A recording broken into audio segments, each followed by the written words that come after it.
Hello friends, ഇപ്പൊ നമ്മൾ late night mobile phones use ചെയ്യുന്നത്, മൂവീസ് കണ്ടിരിക്കുന്നത്, ഒരു പ്രോപ്പർ ആയിട്ടുള്ള ഒരു സ്ലീപ്പ് ഇല്ലാത്തത്, ഇങ്ങനെ ഒരു ഹാബിറ്റ് നമ്മൾ ഫോളോ ചെയ്യുവാണെങ്കിൽ നമ്മുടെ ബോഡി ഓർഗൻസ് ഫംഗ്ഷനിങ് വന്നിട്ട് വേഗം കുറയും, ഏർലി ഏജിങ് സ്റ്റാർട്ട് ആവും, സ്കിൻ റിങ്കിൾസ്, ഹെയർ ഫോൾസ്, നമ്മുടെ ബോഡിയുടെ ബോൺസ് വന്നിട്ട് വേഗം വീക്ക് ആവും. ഇങ്ങനെ ഒരു അൺഹെൽത്തി സിറ്റുവേഷനിലൂടെ നമ്മൾ ട്രാവൽ ആവും. ഇപ്പൊ നമുക്കൊരു ഏജ് ഉള്ളതുപോലെ നമ്മുടെ ബോഡിക്കും നമ്മുടെ ഓർഗൻസിനും ഒരു ഏജ് ഉണ്ട്. ഫോർ എക്സാമ്പിൾ, ഇപ്പൊ നമ്മൾ ന്യൂസിലും പുറത്തിറങ്ങുമ്പോഴൊക്കെ പോസ്റ്റേഴ്സിലൊക്കെ നമ്മൾ കാണാറില്ലേ, ചെറിയ പ്രായത്തിൽ തന്നെ മരിച്ചു എന്നൊക്കെ. അവർക്ക് പ്രായം ചെറുതാണ്, പക്ഷെ ഒരു 30-35 ആയിരിക്കും.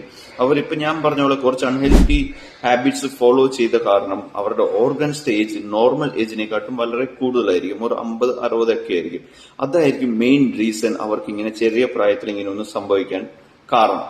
അപ്പോ അങ്ങനത്തെ ഒരു ഓർഗൻസിന്റെ ഏജിനെയാണ് നമ്മൾ ബയോളജിക്കൽ ഓർ മെറ്റബോളിക് ഏജ് എന്ന് പറയും.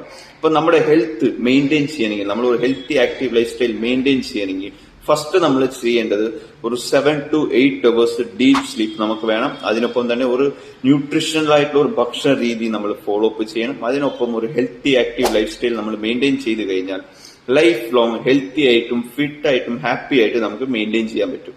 സോ ഇതിനെക്കുറിച്ച് നിങ്ങൾക്ക് കൂടുതൽ ഡീറ്റെയിൽസ് അറിയണമെങ്കിൽ അടിയുള്ള വാട്സ്ആപ്പ് നമ്പറിലേക്ക് ഇപ്പൊ തന്നെ മെസ്സേജ് ചെയ്തോളൂ. ഞാൻ രഞ്ജിത്ത്, ന്യൂട്രീഷനിസ്റ്റ്, നിങ്ങളെ 1-to-1 ഗൈഡ് ചെയ്ത് നിങ്ങളുടെ fit and healthy life style എങ്ങനെ നമുക്ക് മെയിൻറ്റെയിൻ ചെയ്യാൻ പറ്റും എന്നുള്ളത് പറഞ്ഞുതരാം. Thank you.